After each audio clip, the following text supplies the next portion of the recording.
To 585 Tamil Nadu Bengal assembly ఎన్నికల్లో bumper voting నమోదవుతోంది. తమిళనాట మధ్యాహ్నం 3 గంటల వరకు 70% పోలింగ్ నమోదైంది. ఇక బెంగాల్లో మధ్యాహ్నం 3 వరకు 78.77% ఓటింగ్ నమోదైంది. గ్రామీణ పట్టణ ప్రాంతాల్లో భారీగా పోలింగ్ నమోదవుతోంది.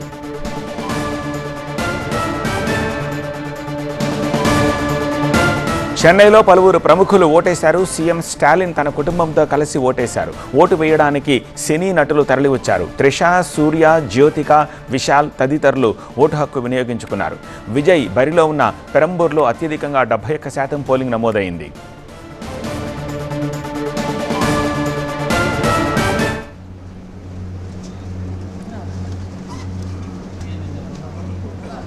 ఇక కొత్త జంటలు ముహూర్తం ప్రకారం 3 ముళ్ళు పడిన తర్వాత పోలింగ్ స్టేషన్కు రావడం ఆకట్టుకుంటోంది. కాంచీపురంలో రవి అనే పెళ్లికొడుకు పెళ్లి కూతురుతో కలిసి ఓటేశాడు. ఓటు వేయడం మనందరి బాధ్యత అంటున్నాడు. పెళ్లి రోజు ఓటేయడం మరచిపోలేని అనుభూతి అన్నాడు రవి.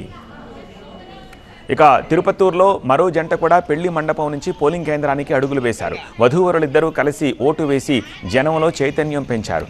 తమిళనాడులో ఇవాళ పెళ్లిళ్లు బాగానే జరుగుతున్నాయి. వధూవరుల ఓటింగ్ ఇంట్రెస్టింగ్గా మారింది.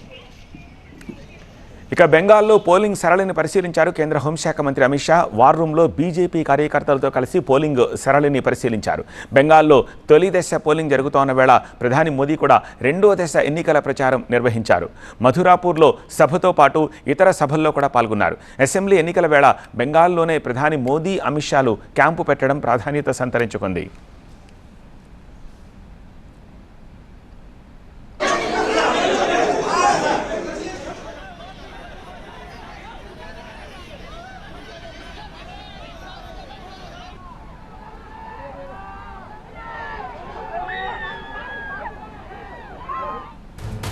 తమిళనాట టర్నౌట్కి సంబంధించిన డీటెయిల్స్ అందించేందుకు మా ప్రతినిధి మురళి సిద్ధంగా ఉన్నారు. మురళి, అంటే తమిళనాడు చరిత్రలో అంటే కొన్ని దశాబ్దాలుగా చూస్తే ఇంత మాసివ్ పోలింగ్ అనేది ఎప్పుడూ కూడా జరగలేదు. సో గత 2021 అసెంబ్లీ ఎన్నికల్లో చూస్తే మొత్తం 6 గంటల వరకు కూడా జరిగినటువంటి పోలింగ్ శాతం చూస్తే 73%.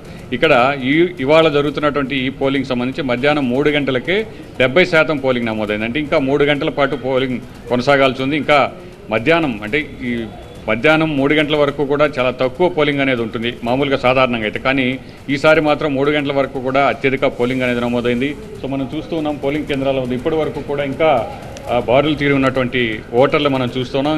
ఇంకా 5 గంటల సమయం అయింది. ఇంకా మరొక గంట పాటు కూడా పోలింగ్ అనేది ఉంటుంది. అప్పటి వరకు కూడా ఎవరైతే క్యూ లైన్లో వేచి ఉంటారో వారందరికీ కూడా ఓటు వేసేటువంటి అవకాశం కల్పిస్తామని ఇప్పటికే ఈసీ కూడా చెప్పింది. అంటే గతంతో పోలిస్తే భారీగా పోలింగ్ శాతం పెరిగింది. సో ఇప్పుడున్నటువంటి పోలింగ్ శాతానికి మరొక 3 గంటల పోలింగ్ శాతం యాడ్ చేసుకుంటే ఖచ్చితంగా 80% దాటి 90% వరకు కూడా మధ్యలో వచ్చేటువంటి అవకాశం ఉందని ఎన్నికల సంఘం అధికారులు అంచనా వేస్తున్నారు. సో పోలింగ్ శాతం పెంచడం కోసం అధికారులు చేసినటువంటి ప్రయత్నం ఫలించిందా లేదా ప్రజల్లో మార్పు కోసం ఈ విధంగా అందరూ కూడా ఓటు వేయాలని చెప్పి ప్రతి ఒక్కరూ కూడా వస్తున్నారు. అందులోనూ ఈసారి కొత్తగా వచ్చినటువంటి యువ ఓటర్లు కొత్త ఓటర్లుగా వచ్చినటువంటి వారు దాదాపు 15 లక్షల మంది ఉన్నారు.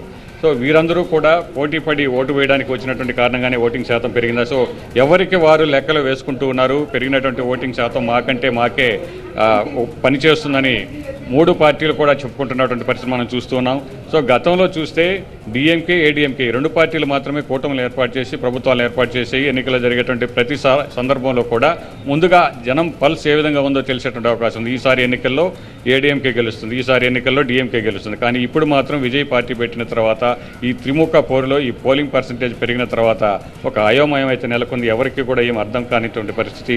సో అంతు చిక్కని ఈ ఓటర్ల పల్స్ ఏమిటి, ఎలా ఉండబోతోంది తీర్పు అనేది మాత్రం ఉత్కంఠగా మారినటువంటి పరిస్థితి. సో ఇప్పటివరకు చూస్తే విజయ్ పోటీ చేసినటువంటి చెన్నై నగరంలో ఇక్కడ మనం ప్రధానంగా చూడాల్సింది ఎప్పుడు కూడా పోలింగ్ శాతం అనేది అర్బన్లో చాలా తక్కువగా ఉంటుంది. చెన్నై సిటీలో మామూలుగా 73% పోలింగ్ అనేది గత 2021లో నమోదైనప్పుడు చెన్నై నగరంలో 66, 69, 67% ఈ విధంగా నమోదయ్యేది.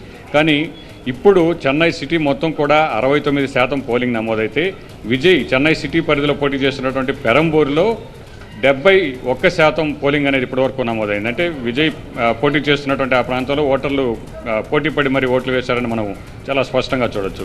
అలాగే చెన్నై సిటీ పరిధిలో తక్కువగా 60% పోలింగ్ నమోదైనటువంటి మరొక నియోజకవర్గం ఇక్కడ మాజీ గవర్నర్గా ఉన్నటువంటి తమిళసై పోటీ చేస్తున్నారు మైలాపూర్.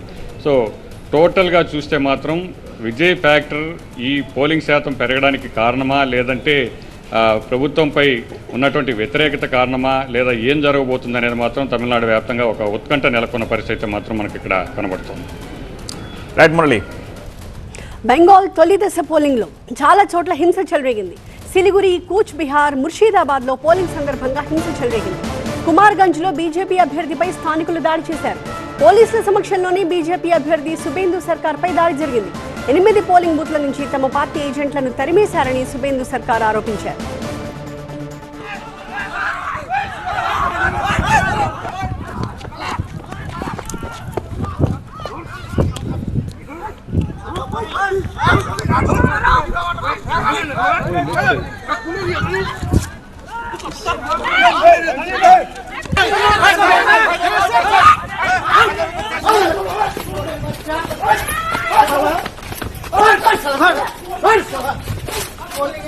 సిలిగురిలో కూడా తృణమూల్, బీజేపీ కార్యకర్తల మధ్య ఘర్షణలు చెలరేగాయి.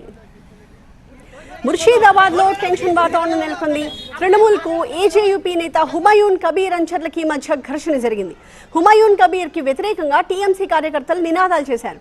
హుమాయూన్ కబీర్ ని టీఎంసీ సస్పెండ్ చేసింది. అయితే ఆయన సొంత పార్టీ పెట్టుకున్నారు.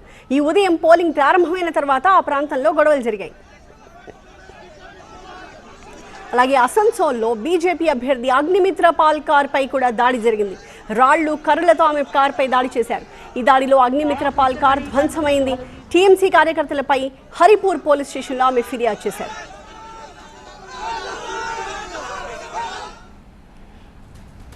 మా ప్రతినిధి గోపి లైవ్ లో సిద్ధంగా ఉన్నారు. గోపి, ఈ స్థాయిలో హింస చెలరేగడానికి ఎలాంటి కారణాలు కనిపిస్తున్నాయి? అధికారులు తగిన చర్యలు తీసుకోలేదా? ఇంకొక వైపు రాష్ట్ర వ్యాప్తంగా ఎన్ని పోలింగ్ వైలెన్స్ కేసెస్ నమోదయ్యాయి?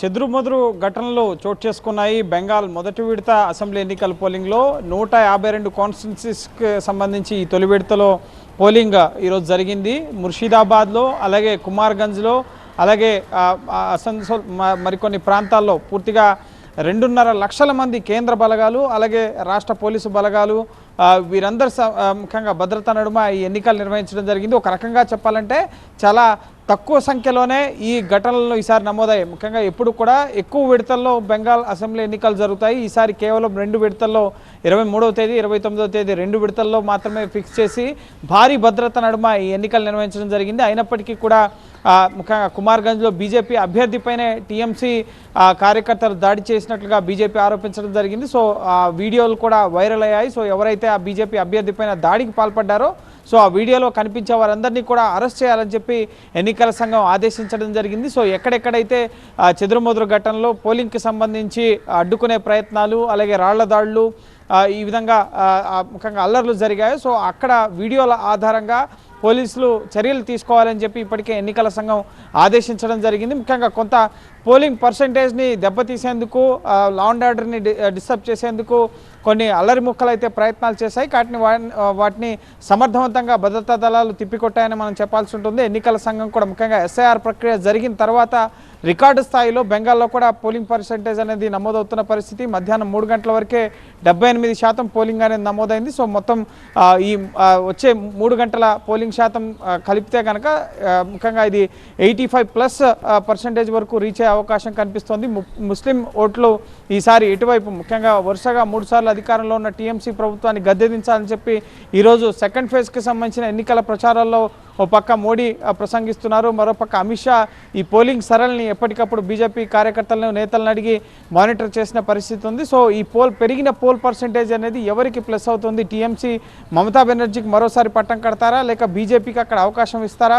ఖచ్చితంగా మే 4 తర్వాత ఒక ప్రజాస్వామ్యయుత ప్రభుత్వం బెంగాల్లో ఏర్పడబోతుందని చెప్పి పదే మోదీ గ్యారంటీలు ఇవ్వడం కానీ, అమిత్ షా ఇటు మేనిఫెస్టోలో అనేక హామీలు ఇవ్వడం, దీదీకి ధీటుగా అనేక హామీల్ని ఈసారి ఎన్నికలకు సంబంధించి బీజేపీ ఇవ్వడం జరిగింది. సో ఖచ్చితంగా ఈ పెరిగిన పోల్ పర్సంటేజ్ అనేది కొంత ఇంపాక్ట్ చూపించే అవకాశం కనిపిస్తుంది. సో ఎక్కడ కూడా హింసాత్మక ఘటనలు అంటే ఓవర్గా ముఖ్యంగా దాడులు, అలాగే చనిపోవడం, గాయపడడం ఇటువంటి ఘటనలు జరగకుండా కేంద్ర బలగాలు, రాష్ట్ర బలగాలు అయితే నిలువరించడం జరిగింది. ఎందుకంటే గతంలో ఎన్నడూ లేనంత సంఖ్యలో 2.5 లక్షల మంది కేంద్ర బలగాల్ని అక్కడ రంగంలోకి దించడం జరిగింది. అలాగే సరిహద్దుల వద్ద కూడా ఇటు బంగ్లాదేశ్ సరిహద్దుల వద్ద కానీ, మిగతా క్రాస్ బార్డర్ స్టేట్స్ వద్ద కానీ భారీగా భద్రతా బలగాలను మోహరించి కొంత ప్రశాంతంగా ఈ మొదటి ఫేజ్ ఎన్నికలను నిర్వహించడంలో ఎన్నికల సంఘం సక్సెస్ అయినట్లుగానే మనం చెప్పాల్సి ఉంటుంది. ఎందుకంటే ఈ పోల్ పర్సెంటేజ్ చూస్తే ఎప్పుడు లేనంత పోల్ పర్సెంటేజ్ అనేది నమోదవడం జరిగింది. ఎండల తీవ్రత ఉండడంతో ఉదయాన్నే వచ్చి ఓటర్లంతా కూడా ఓటు హక్కు వినియోగించుకున్న పరిస్థితి. ఇక సెకండ్ ఫేజ్ 29వ తేదీన జరగబోతోంది 142 కాన్స్టిట్యున్సీస్కి సంబంధించి. సో మొత్తం ఓవరాల్ ఫలితాలు అనేవి మే 4న వెలువడి కాబోతున్నాయి. Right, thank you Gopi. ఇక తెలంగాణ కేబినెట్ కీలక నిర్ణయం తీసుకుంది. కాళేశ్వరంపై హైకోర్టు తీర్పును సుప్రీంలో సవాల్ చేయాలని నిర్ణయం తీసుకుంది తెలంగాణ గవర్నమెంట్.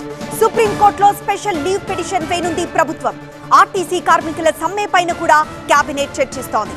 మరిన్ని కీలక అంశాలపైన కేబినెట్ చర్చిస్తున్నట్లు తెలుస్తోంది.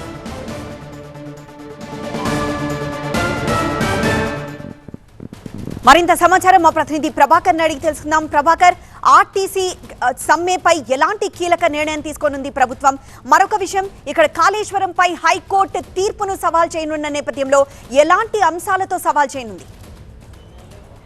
కొద్దిసేపటి క్రితమే కేబినెట్ ప్రారంభానికి ముందే సీఎం జస్టిస్ సుదర్శన్ రెడ్డితో భేటీ అయ్యారు. సుదర్శన్ రెడ్డితో పలు న్యాయపరమైన అంశాలను చర్చించారు. కాళేశ్వరం కమిషనర్కు సంబంధించి నిన్న హైకోర్టు జడ్జిమెంట్ ఇచ్చిన నేపథ్యంలో సో ఆ జడ్జిమెంట్ కాపీలో ఏముంది, ఎలాంటి టెక్నికల్ అంశాలను హైకోర్టు జడ్జిమెంట్లో ఇంక్లూడ్ చేసింది అనే అంశాలను పూర్తి స్థాయిలో చర్చించారు. దాంట్లో భాగంగానే దాంతోపాటుగా ఎమ్మెల్సీల అంశం కూడా గవర్నర్ దగ్గర పెండింగ్ ఉంది. ఇద్దరు ఎమ్మెల్సీలు కోదండరాం అట్లాగే అజారుద్దీన్, ఈ ఇద్దరికి సంబంధించిన అంశం గవర్నర్ దగ్గర పెండింగ్ ఉన్న నేపథ్యంలో సో దానికి సంబంధించి ఏ విధంగా ముందుకెళ్ళాలి, ఈ నెల 31లోగా అప్రూవల్ రాకపోతే అజారుద్దీన్ మంత్రిగా ఉన్నారు కాబట్టి కౌన్సిల్ ఆఫ్ మినిస్టర్స్ నుంచి ఆయనే వైదొలగాల్సి ఉంటుంది. సో అక్కడ 6 నెలల లోపల ఎమ్మెల్సీగా ఎన్నిక కావాల్సిన అజారుద్దీన్కి ఇప్పటివరకు కౌన్సిల్ సభ్యత్వం రాకపోతే ఇబ్బందికరమైన పరిస్థితులు ఉంటాయి కాబట్టి సో దానిపైన కూడా చర్చించారు. ఈరోజు క్యాబినెట్లో కూడా దానిపైన చర్చించబోతున్నారు. ఇక స్పెషల్ లీవ్ పిటిషన్ ఎస్ఎల్పీ వేయాలనేది అయితే క్యాబినెట్ తీర్మానించింది. ఎస్ఎల్పీ ద్వారా హైకోర్టు తీర్పు ఏదైతే ఉందో దాంట్లో